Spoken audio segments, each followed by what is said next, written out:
विद्यार्थियों, आज हम काव्य शास्त्र का महत्वपूर्ण प्रकरण छंद पढ़ेंगे और छंद शब्द का सबसे पहले उल्लेख पाणिनि जी ने किया था। उन्होंने छंद की परिभाषा दी थी कि छंदित छस्यति येन दीप्यते वा तच्छंद। छंदित छस्यति येन दीप्यते वा तच्छंद पाणिनि के अनुसार है, अर्थात जो आह्लादित करे, प्रसन्न करे, वह छंद है। जो आह्लादित करे, हमें खुश करे, प्रसन्न करे, ऐसी रचना, उसको हमने क्या माना, उसको क्या माना है? पाणिनि ने छंद माना है। सरल शब्दों में छंद को अगर परिभाषित करें तो वह हो सकता है कि जो पद रचना अक्षरों की गणना, क्रम, मात्रा की गणना, यति, गति आदि नियमों से नियोजित हो, वह छंदोबद्ध कहलाती है। अर्थात जहाँ पर वर्णों की गणना की, मात्रा की गणना की, हर्ष और लघु की जहाँ पर बात होती है, वह नियमावली छंद कहलाते हैं। जिस प्रकार एक कथन है कि यदि गद्य कवियों की कसौटी है तो काव्य की कसौटी छंद है। अर्थात छंद या रचना या कविता जिस मापदंड पर परखी जाती है, वह मापदंड जो है छंद कहलाते हैं। आगे देखिए छंद के प्रकार। छंद के देखिए वर्ण व मात्रा के आधार पर छंद के दो प्रकार होते हैं, वर्णिक छंद और मात्रिक छंद। वर्णिक छंद यानी जहाँ गणना वर्णों के आधार पर हो वो वर्णिक छंद है, और जहाँ गणना मात्रा के आधार पर हो वो मात्रिक छंद है। अब देखिए विद्यार्थियों, छंद से संबंधित कुछ पारिभाषिक शब्द हैं। वैसे इस प्रकरण को मैं आपको पढ़ा चुका हूँ, लेकिन फिर भी कुछ विद्यार्थियों ने मांग की कि इसको वापस पढ़ाया जाए, तो मैं आज इसको वापस थोड़ा सा बढ़ा रहा हूँ। छंद से संबंधित पारिभाषिक शब्द, यानी जब हम छंदों का अध्ययन करेंगे तो वहाँ कुछ निश्चित शब्द आएंगे, उनके प्रकारों में, उनकी उदाहरणों में, उनकी विशेषताओं में। तो वो जो शब्द आएंगे उससे पहले हम उन शब्दों को थोड़ा समझ लेते हैं। सबसे पहले है वृत्त। तो वृत्त विद्यार्थियों, छंद को ही वृत्त कहा जाता है। छंद जो होता है उसी को वृत्त कहते हैं। फिर है चरण या पाद। तो चरण या पाद, कविता की एक पंक्ति अल्प विराम से पहले, वो चरण कहलाता है। जैसे दोहा छंद है, दोहे में 4 चरण होते हैं। जैसे दोहा है तो पवन तनय संकट हरन मंगल मूर्ति रूप। तो पवन तनय संकट हरन, एक साथ बोल रहे हैं अपन, पवन तनय संकट हरन, फिर बोलते हैं मंगल मूर्ति रूप। तो मंगल मूर्ति रूप दूसरा चरण हो गया। राम लखन सीता सहित हृदय बसौ सुरभूप।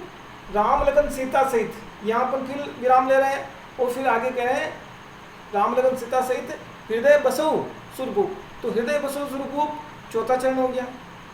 तो ये चरण या पाद कहलाते हैं। उसको अपन पाद भी कह सकते हैं, उसको हम चरण भी कह सकते हैं। अगला शब्द है वर्ण। तो वर्ण, वही अक्षर को वर्ण कहते हैं। वैसे अक्षर और वर्ण में सामान्य सा थोड़ा सा अंतर है कि जिसको हम लिख देते हैं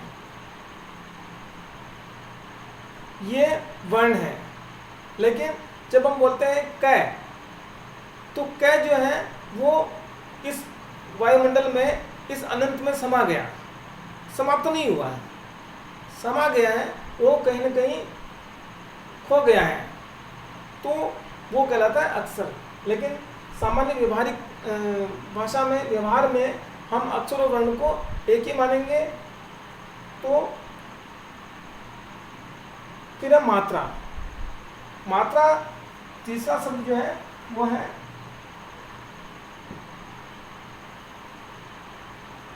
तीसरा है अक्षर, और चौथा है मात्रा। मात्रा मतलब वर्णों के उच्चारण में जो समय लगता है उसको जो है हम क्या कहते हैं, मात्रा कहते हैं। उच्चारण लगी अवधि को हम मात्रा कहते हैं। उच्चारण में जो समय लग रहा है उसी को हम क्या कहते हैं, मात्रा कहते हैं।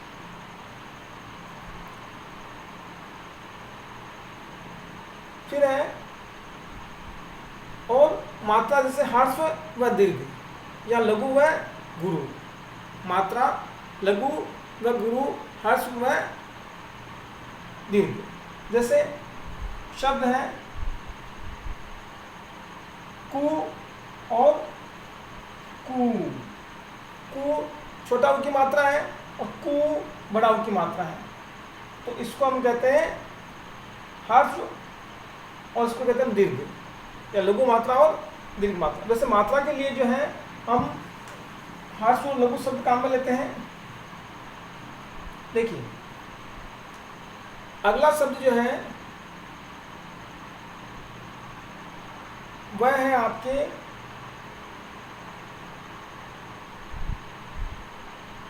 वर्ण या मात्रा में अंतर। अब एक बार इनको देख लेते हैं कि वर्ण और मात्रा में अंतर क्या है। तो देखिए ह्रस्व या दीर्घ मात्रा होने पर भी वर्ण की संख्या वही रहती है। ह्रस्व या दीर्घ मात्रा होने पर भी वर्ण की मात्रा वही रहती है। जब हम वर्णित छंद पढ़ेंगे तो वर्णित छंदों में जो है मात्रा वही रहती है। जैसे देखो, जैसे एक शब्द है भरत, इसको मिटा देते हैं ऊपर से। एक मिनट,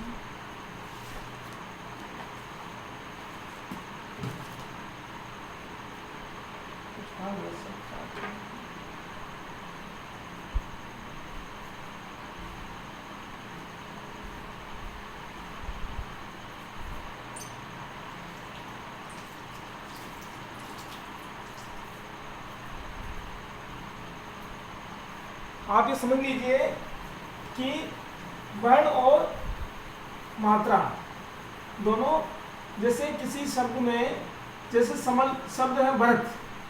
अब भरत में वर्ण कितने हैं, 3 वर्ण हैं, लेकिन मात्राएं बदल जाएगी। अगर हम 3-3 शब्दों के 3-3 वर्णों के शब्द बनाते हैं तो उसमें मात्राएं बदल जाती हैं। यही थोड़ा सा दिक्कत है, मिटा करके लिखने में आसानी से मिटते नहीं है।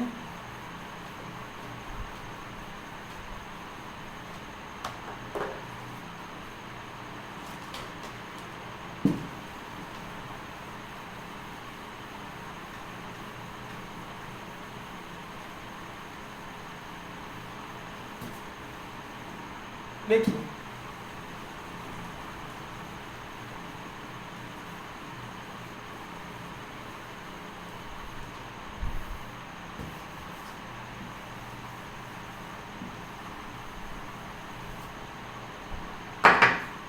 देखिए शब्द है भरत।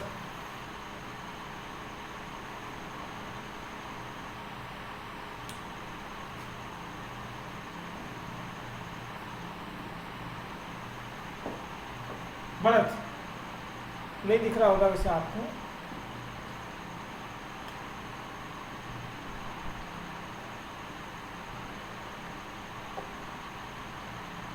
शब्द क्या है, भरत। ठीक है, एक शब्द है भारती। भरत हैं, भारतीय हैं, दोनों में 3 वर्ण हैं। भरत में और भारती में 3 वर्ण हैं, लेकिन भरत में जो मात्रा है वो 1 1 1 3 मात्रा है, और इसमें 2 1 2, इसमें 5 मात्राएं हैं। तो यह वर्ण और मात्रा में फर्क है, यानी कि हर्ष व दीर्घ मात्रा होने पर भी वर्ण की संख्या वही रहती है, इसमें वर्ण नहीं बदले हैं। हर्ष और दीर्घ, ये हर्ष होता, ये दीर्घ मात्रा हो गई इसके, ए और आ, तो इसमें मात्रा बदल जाती है, लेकिन हर्ष वर्ण की संख्या वही रहती है।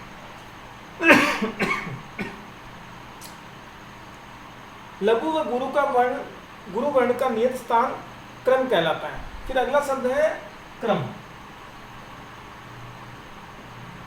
जो आपके पारिभाषिक शब्द हैं उसमें अगला जो 5वां जो शब्द है वो है क्रम।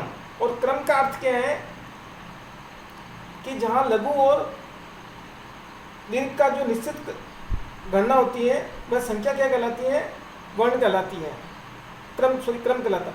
लघु व गुरु वर्ण का नियत स्थान, देखिए क्रम का मतलब क्या है, लघु व गुरु वर्ण का नियत स्थान वर्ण कहलाता है। ठीक है, देखिए फिर है अगला जो 7वां जो है वो है गण विधान।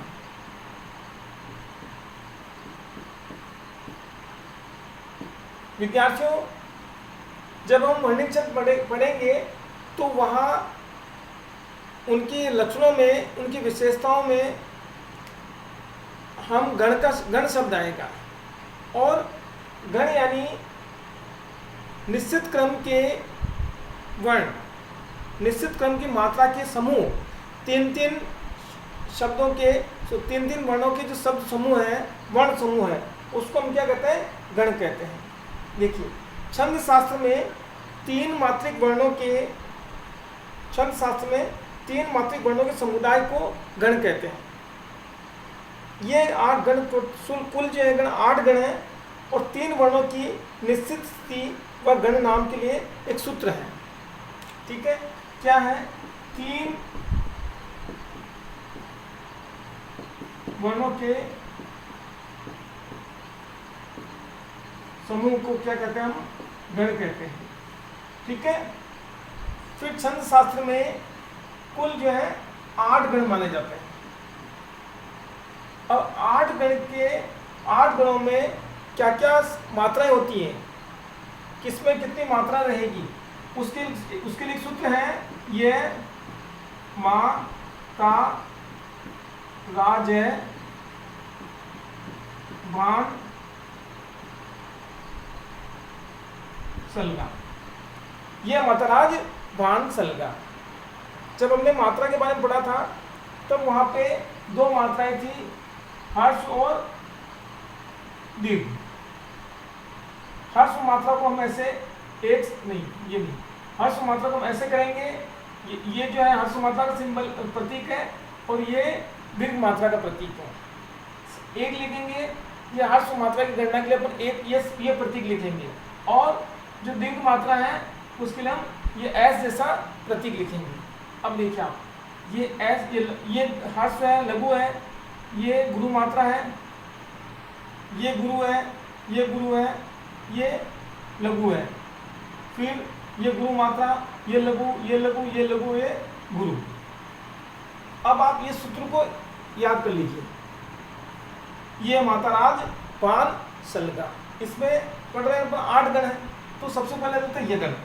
तो पहला जो गण है वो है ये गण। इसमें मात्राओं का जो क्रम रहेगा विद्यार्थियों वो रहेगा ये 3 यानी इसका जो क्रम रहेगा लघु, गुरु और गुरु। ये यगण जो गण है उसकी मात्रा का क्रम रहेगा। फिर दूसरा है मगन, यहाँ से मैं से मगन उठाया, और मगन का जो क्रम रहेगा वो यहाँ से रहेगा, यहाँ से ये 3 मात्राएं, यानी दीर्घ गुरु गुरु गुरु, तीनों मात्राएं इसमें गुरु रहेगी ये मगध में।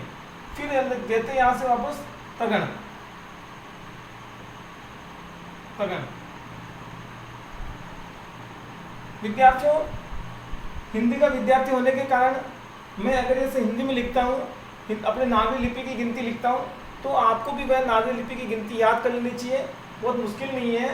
मैं पहले नागरी लिपि की जो गिनती है वो सिखा देता हूँ। 1 2 3 4 5 6 7 8। विद्यार्थियों 8 तक जो है, 8 जो अंक है ये लगभग सब एक जैसे लिखते हैं। 9 में थोड़ा सा फर्क होता है, कुछ 9 ऐसे भी लिखते हैं, ये 9 हो गया, और 0 0 जैसा होता है। कुछ जो है 9 ऐसे भी लिखते हैं। तो जैसा आपके उचित लगे वैसा अपन लिख सकते हैं। ये हिंदी के देवनागरी लिपि के जो गण है वो है। चलिए अपन इस पर आते हैं गण पर। तीसरा गण था तगण, और तगण मात्रा का जो मात्रा, तगण जो गण है उसमें मात्राओं का क्रम रहेगा ये यहाँ से। तो गुरु गुरु गुरु, नहीं ये तो उसका हो गया मगध का। तगड़ का यहाँ से होगा गुरु गुरु लघु, गुरु गुरु और लघु, ये जो है तगड़ का क्रम रहेगा। फिर यहाँ से लेके रगड़, रगड़ में मात्राओं का क्रम रहेगा। यहाँ से लेंगे अपन तो गुरु लघु गुरु, गुरु लघु गुरु। फिर है जगन, जैसे जगन, जगन। जगन में मात्रा का क्रम रहेगा 1 2 3, यानी लघु गुरु लघु गुरु लघु, ये क्रम रहेगा। किसका रहेगा? जगन गण का। फिर है भगन, भगन। भगन जो गण है इसका क्रम रहेगा यहाँ से गुरु लघु लघु, गुरु लघु लघु। फिर है भ के बाद है नगन। नगन गण में जो मात्राओं का क्रम रहेगा वो रहेगा लघु लघु लघु, लघु लघु लघु। और अंतिम जो गण है वो है सगन।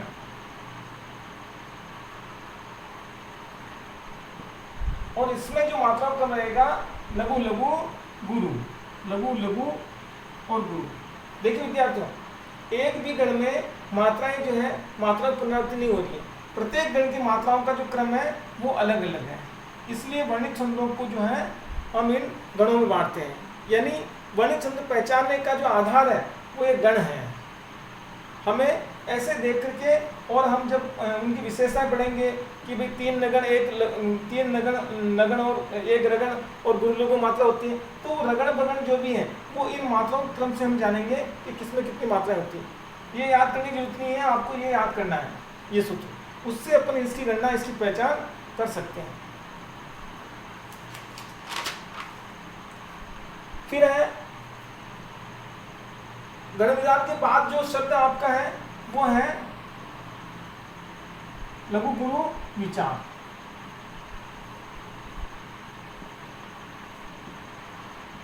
लघु गुरु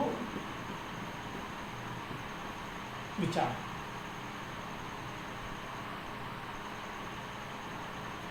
लघु गुरु, देखिए जो मात्रा हम कह रहे हैं लघु मात्रा गुरु मात्रा, तो लघु गुरु मात्रा जो है उसका विचार, उसका अपन कैसे उसको निर्धारित करेंगे। तो लघु में जो अपने हिंदी के जो स्वर हैं ए, ई, उ, ए, ई, उ और वी, जो हिंदी के मूल स्वर हैं, ध्यान रखना आप, जो हिंदी के मूल स्वर हैं वही क्या कहलाते हैं, अपने को लघु कहलाते हैं। जो हर्ष स्वर है वह लघु कहलाते हैं। ठीक है। और एक और चीज, जो चंद्र बिंदु लगाते हैं अपन, चंद्र बिंदु, वह भी हमेशा इसमें ही आएगा, अपने किसमें आएगा, लघु में आएगा। फिर है गुरु, ये तो लघु मात्राएं होगी, ये कितनी कौन सी होगी, लघु मात्रा। और फिर आ, बड़ी, ए, आई, ऊ, ओ, आउ, है। ये जितने भी है ये सब अपने किस में आएंगे, आपके गुरु में आएंगे। एक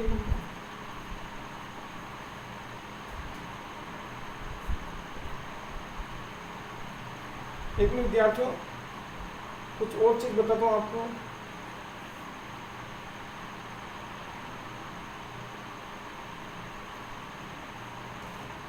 तो लघु गुरु ये मात्राओं का जो है क्रम आपको याद रखना है कि ए, ई, उ और री, ये जो मात्राएं हैं ये हमेशा आपके गुरु में आएगी।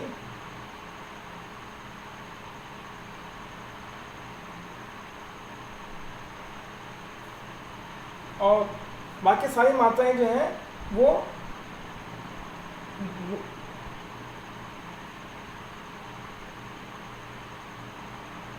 देखिए, कुछ आपको शब्द दिखाने थे।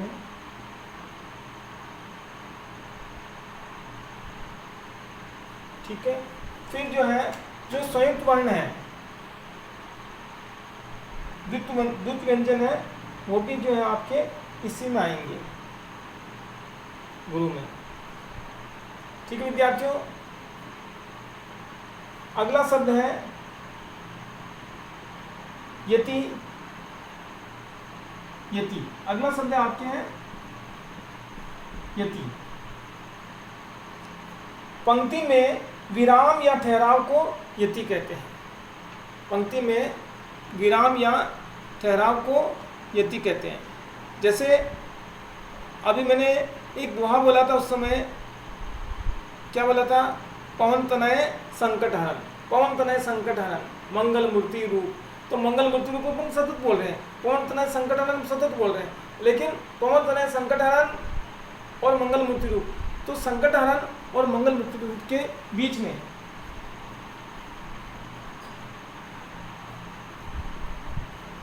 मंगल मूर्ति रूप के बीच में थोड़ा सा अंतराल दिया अपन ने, तो ये अंतराल ही क्या कहलाता है, यति कहलाता है। देखिए, पंक्ति में विराम या ठहराव को यति कहते हैं। पंक्ति में विराम या ठहराव को यति कहते हैं। उच्चारण को ठीक करने व उच्चारण की स्पष्टता के लिए ठहराव जरूरी होता है, और प्रत्येक छंद में निश्चित मात्रा पर यति होती है। यानी प्रत्येक छंद में निश्चित मात्रा पर जो है ठहराव होता है, और उस ठहराव को हम क्या कहते हैं, यति कहते हैं। फिर है गति। अगला शब्द कौन सा है,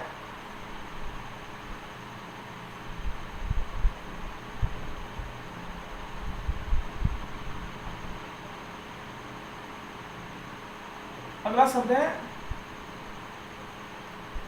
गति। यानी क्या है, प्रवाह को, जो छंद में जो प्रवाह है, जो एक सामान्य बहाव है, उसको क्या कहते हैं हम, ये गति कहते हैं। मात्रिक छंदों में गति की आवश्यकता होती है, निश्चित बहाव को हम क्या कहते हैं, गति कहते हैं। जैसे वही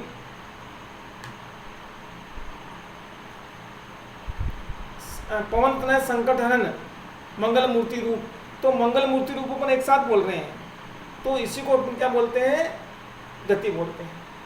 फिर अगला शब्द है तुक। अगला शब्द है तुक। चरण के अंत में समान स्वर युक्त स्थापना को तुक कहते हैं।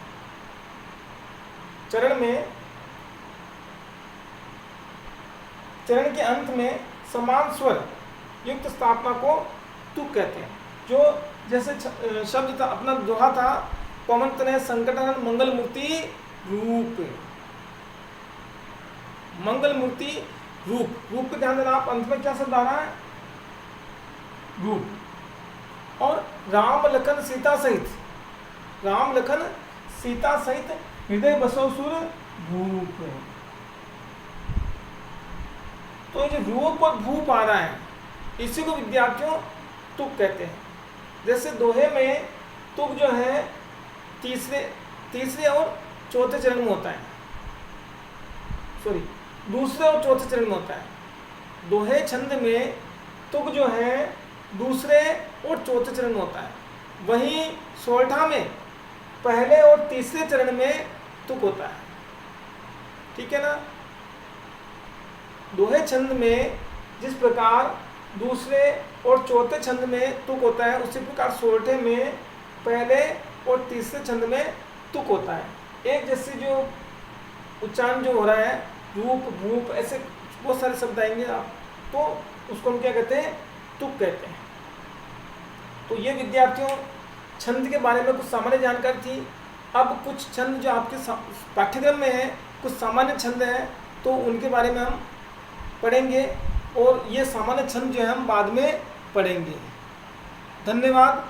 अगली पोस्ट आप देखते रहें। इसके तुरंत बाद जब भी सामान्य क्लास के बाद मुझे मौका मिलेगा, मैं इस छंद को पूरा करूँगा, आप इसको देखते रहें। धन्यवाद।